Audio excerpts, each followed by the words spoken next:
Ahí estamos grabando, así que me gustaría dar la bienvenida a quien esté viendo a este trabajo que se llama La Vuelta de Marcuse, un análisis de las redes sociales como espacio de extensión en la era digital del capitalismo tardío. Este trabajo de nombre tan largo fue hecho por Bárbara Bodelón, Maite Contreras, Emilio Méndez, María Ignacio Lea, Ignacio Salazar, quien habla, y Amalia Saldía. Entonces, este trabajo va a tener tres partes más que nada.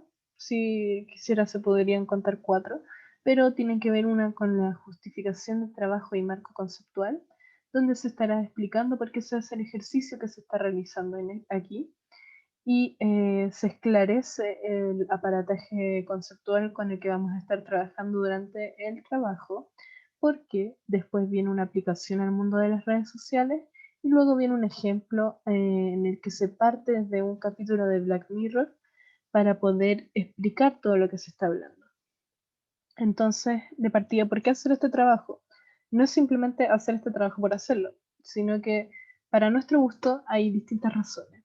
Eh, Algunas de ellas tienen que ver con la biografía del autor de Eros y Civilizaciones, Hermann Marcuse, quien se empieza a preocupar por la subjetividad y la civilización occidental en un contexto de la primera mitad del siglo XX bastante agitado, en el sentido de que estaba la fuerza del estalinismo, el fascismo y la gran caída de los mitos explicativos de la modernidad, que es algo que va a estar viendo con sus compinches de la Escuela de Frankfurt constantemente, a la vez que hay un interés en él por historizar el trabajo de Freud, haciendo cruces con lo realizado por Marx debido a la importancia de la subjetividad en este proceso.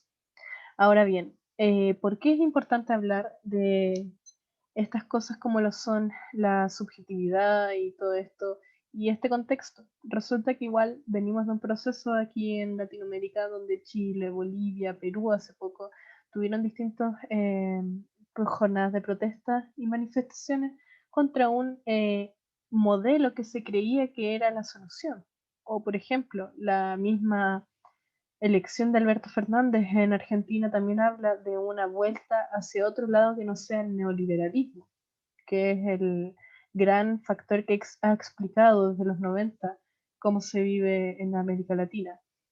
Entonces está este tema del contexto, está el tema del saber también, porque más allá de saber por formación estas cosas, es bastante interesante que lo que se ve aquí con Marcuse es que, por ejemplo, cuando uno va a hacer clínica, el sufrir con el que va a estar tratando no es un sufrir individualizado. Si bien la persona lo percibe de esa manera, es un sufrir colectivo que se va a estar viviendo de esa manera y que debe ser entendido y transformado socialmente. Entonces, para ello buscamos entender todos estos conceptos. No es un mero capricho académico en ese sentido. Vamos a pasar por los conceptos de manera más o menos rápida. Está, por ejemplo, el aparato psíquico, que es una estructura móvil, que tiene las tensiones del yo, superyo y ello, donde el yo es la energía que está ahí entre el super yo, que es lo que se nos impone por fuera, y el ello, que es lo más instintivo. Entonces al tiro aparece la idea de represión entre medio. También está el principio de placer y el principio de realidad, que tiene que ver con que el principio de realidad, o sea, la realidad termina por invalidar al placer que instintivamente podríamos estar sintiendo. Y eso también tiene que ver con el Eros y el Tánatos, que el Eros representa los instintos sexuales más libidinosos, que podrían ser desviadas de sus fines al servicio de la cultura dentro de esta sociedad, mientras que Tánatos aspira a la quietud máxima, donde no hay placer, no hay dolor, no hay nada. Entonces está esta fuerza dialéctica entre hacer todo y hacer nada, entre disfrutar y ni siquiera estar ahí, en los que la civilización se basa, en los que se hace un proceso de dominación y represión, cuya existencia ha originado y ha repercutido en el curso de la civilización hasta la actualidad. Entonces, la represión que aparece del super yo, del Eros y el Tánatos, siempre aparece una idea de represión que explica Freud a través del mito de la horda primordial. El mito de la horda primordial, como se ve aquí, es bastante largo y básicamente son que en algún punto el padre monopolizó todo el placer y los hijos rebeldes decidieron asesinarlo y comérselo. Una cosa piola. Y ante tan radical acto de rebeldía, los hijos empiezan a revivir al padre y su dominación a través de idealizarlo y deificarlo. Entonces ahí se autoimpone la represión que el padre había establecido y ahora hay una represión extra a la que existía antes. La persona como ser humano libre es algo que nunca se pudo llegar, ya que los hijos de esta horda primordial resulta que nos legan una culpa que queda instalada en la civilización generación por generación en su inconsciente. Entonces ahí se empieza a eh, esgrimir los distintos espacios freudianos que nos dan lugar al principio de actuación, que es la forma histórica concreta que toma el principio de realidad, que rige el funcionamiento mental, porque el principio de realidad también lo hacía, del individuo. Y esta vez, como es lo que pasa realmente y no solamente teoría, lo que pasa es que el funcionamiento mental del individuo está regido por la cosificación dentro del capitalismo. Entonces la sexualidad se desplaza, se cosifica a lo genital, se aleja del trabajo y de la familia, se aleja de todo lo que es decente, lo sexual. Y a la vez, como estábamos hablando ya del tema de la represión, aparece la represión excedente como una represión innecesaria para la mantención de la sociedad, porque la sociedad por sí es represiva, pero aquí estamos hablando de una dominación irracional que transforma el principio de realidad para volverlo aún más dominante por sobre las personas. También Marcuse habla de la administración total y el principio de desempeño, que tiene que ver con que el modelo social administra nuestro tiempo, disposición, conciencia, como que generamos el delirio de que las cosas son nuestra decisión, pero nunca es así.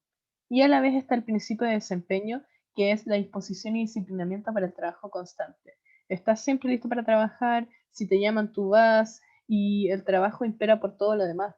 Tú buscas tener un trabajo y ese es tu sueño, un trabajo soñado, cuando de quién es realmente el sueño de estar trabajando. Entonces, habiendo pasado por esta escueta conceptualización de los distintos hechos que vamos a estar viendo, resulta que la economía empieza a contaminar la psicología. Empezamos a ser seres cuantitativos, empezamos a ser seres que en vez de estar disfrutando su vida y contemplándola, están contando su vida y haciéndola en torno a indicadores que no siempre son indicadores que ellos mismos se ponen. Por el contrario, son impuestos por esta sociedad que tiene una dominación total tan grande que se mete en la conciencia y se internaliza antes de que te lo digan, tú ya te lo dijiste. Entonces, ¿qué pasa con las redes sociales realmente?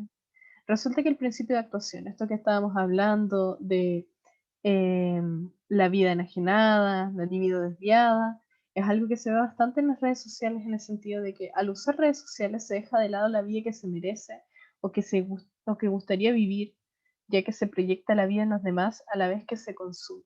¿A qué nos referimos con esto?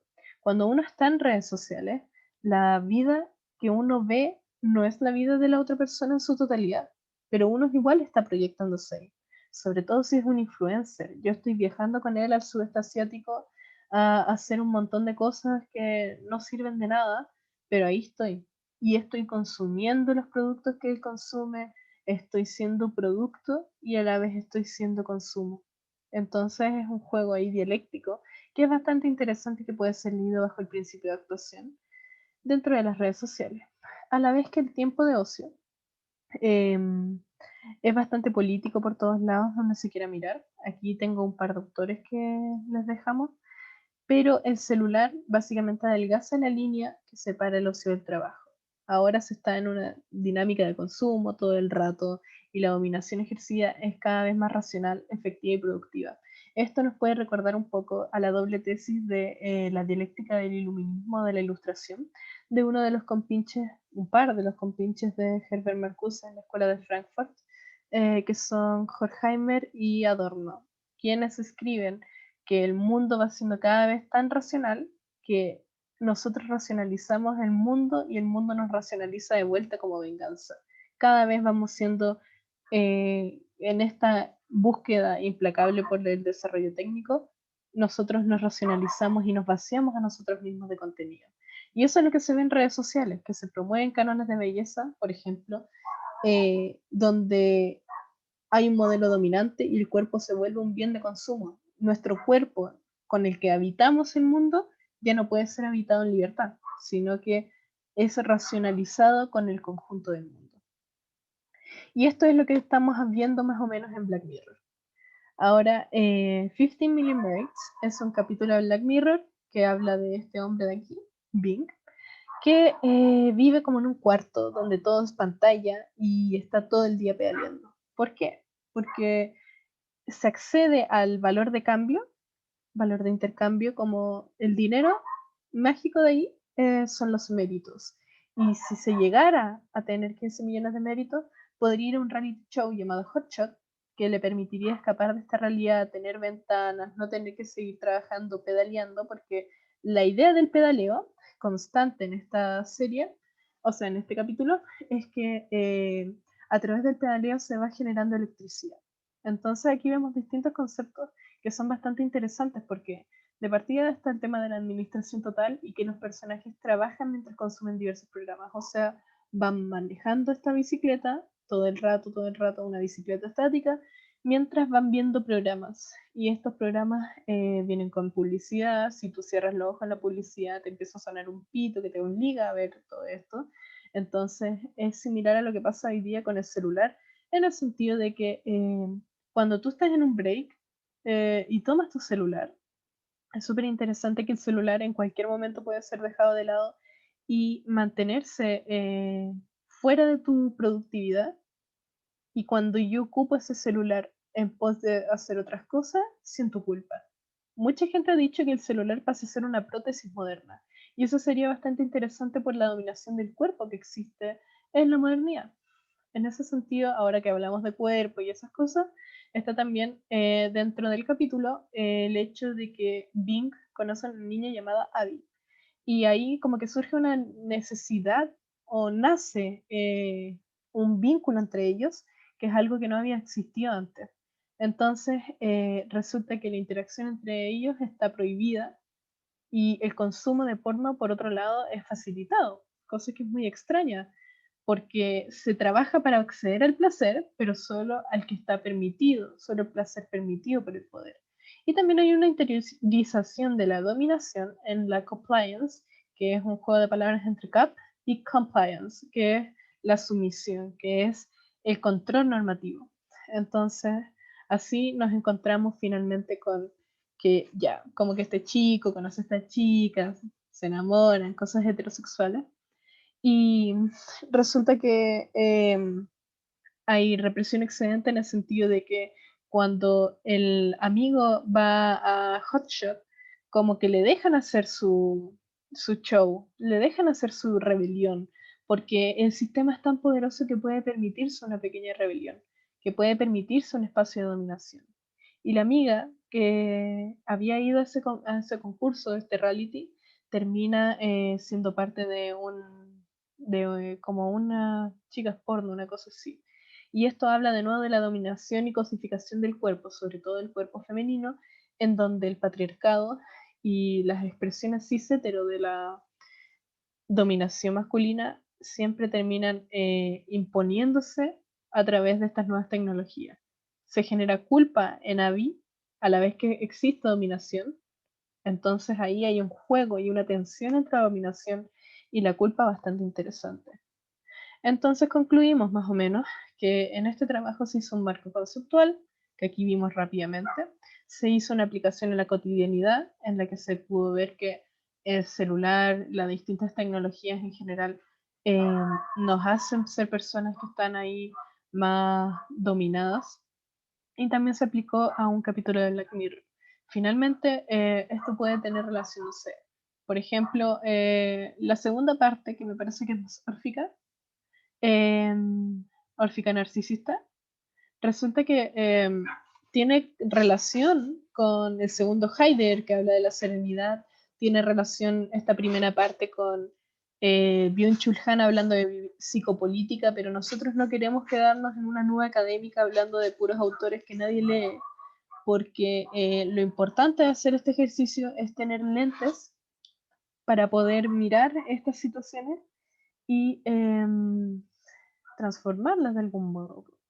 Entonces eso es lo importante, ver hacia dónde nos lleva el ejercicio de transformación.